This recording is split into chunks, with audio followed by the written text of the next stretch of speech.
Southern New England's trusted news source, ABC6 News at Noon.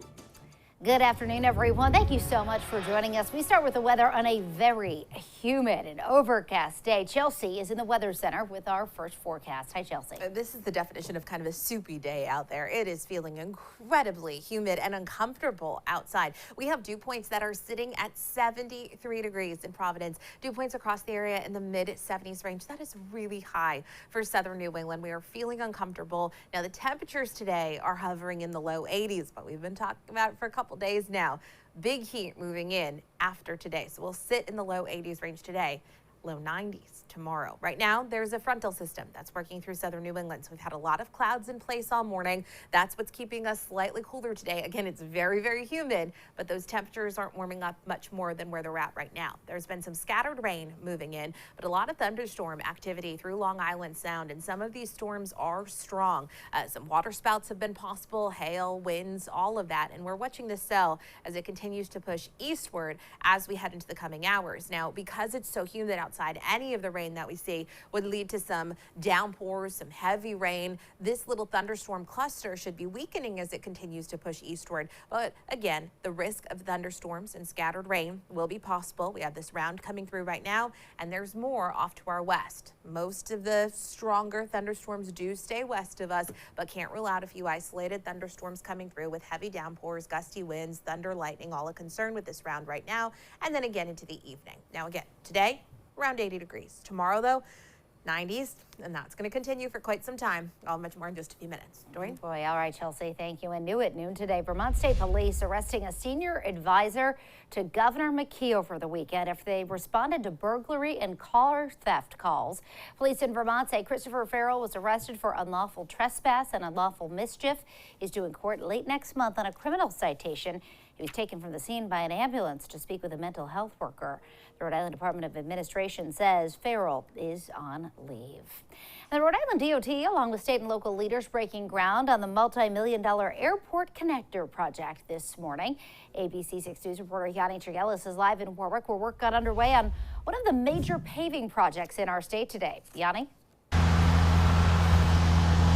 Yeah, good afternoon, Doreen. More than 400 plants and trees to be added to the shoulders and medians here along Airport Connector Road heading towards TF Green International Airport. And the Department of Transportation says that this will help to create a more visually appealing drive to and from the airport for visitors. Now, the Department of Transportation breaking ground on one of its major projects for 2022 this morning, and it will improve paving and landscaping at the Airport Connector. Now, the crucial part of RIDOT's paving project, this $12.9 million project is one of $92 million worth of projects this year and part of nearly $500 million the state plans to spend on infrastructure over the next 5 years. Now, looking at this project, 4 miles of road will be repaved and new guide signs along I-95 will also be implemented in addition to those trees and plants that will be added along the highway. And Senator Jack Reed calling the Airport Connector the gateway to Rhode Island, saying it's the first and last thing visitors to the Ocean State see.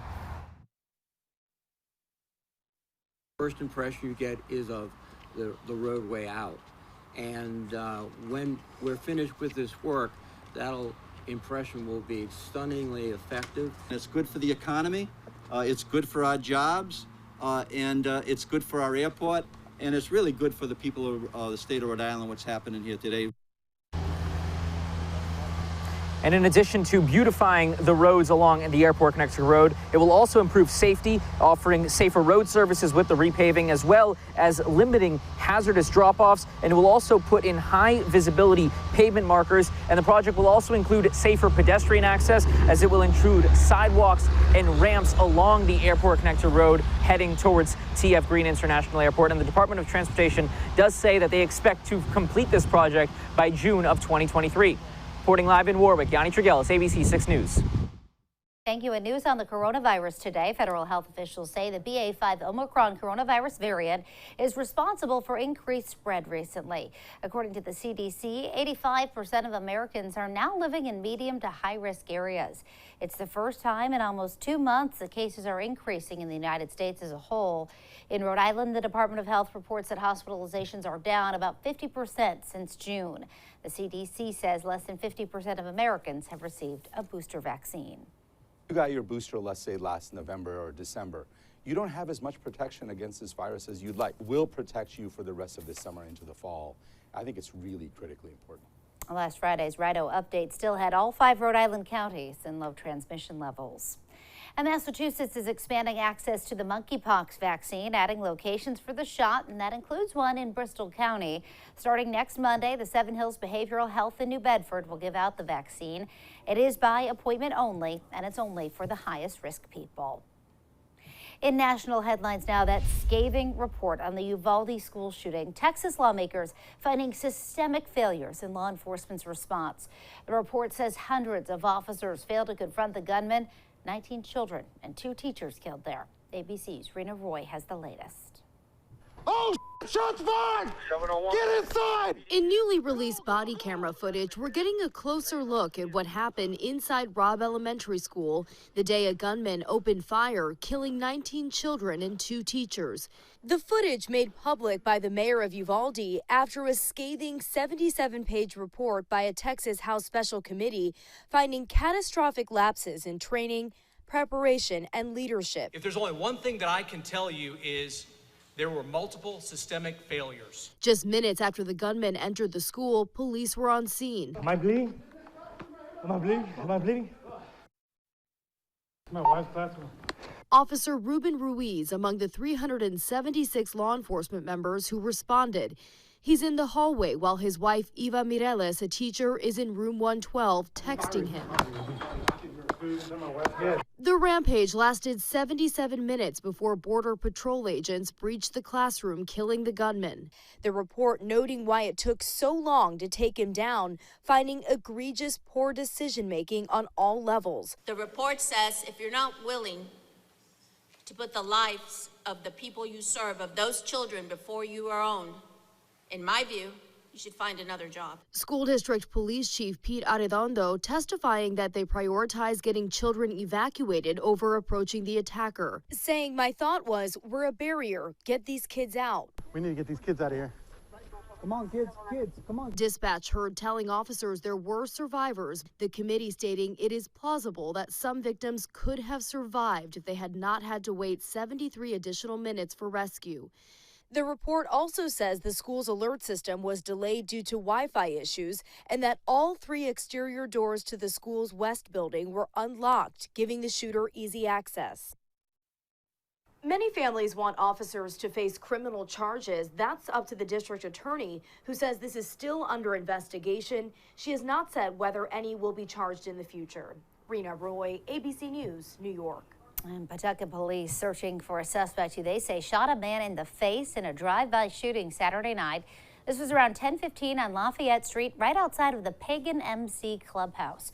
The 49-year-old victim was taken to the hospital in critical condition. 2 other clubhouse members were taken to police headquarters, one of them now facing charges related to weapons violations.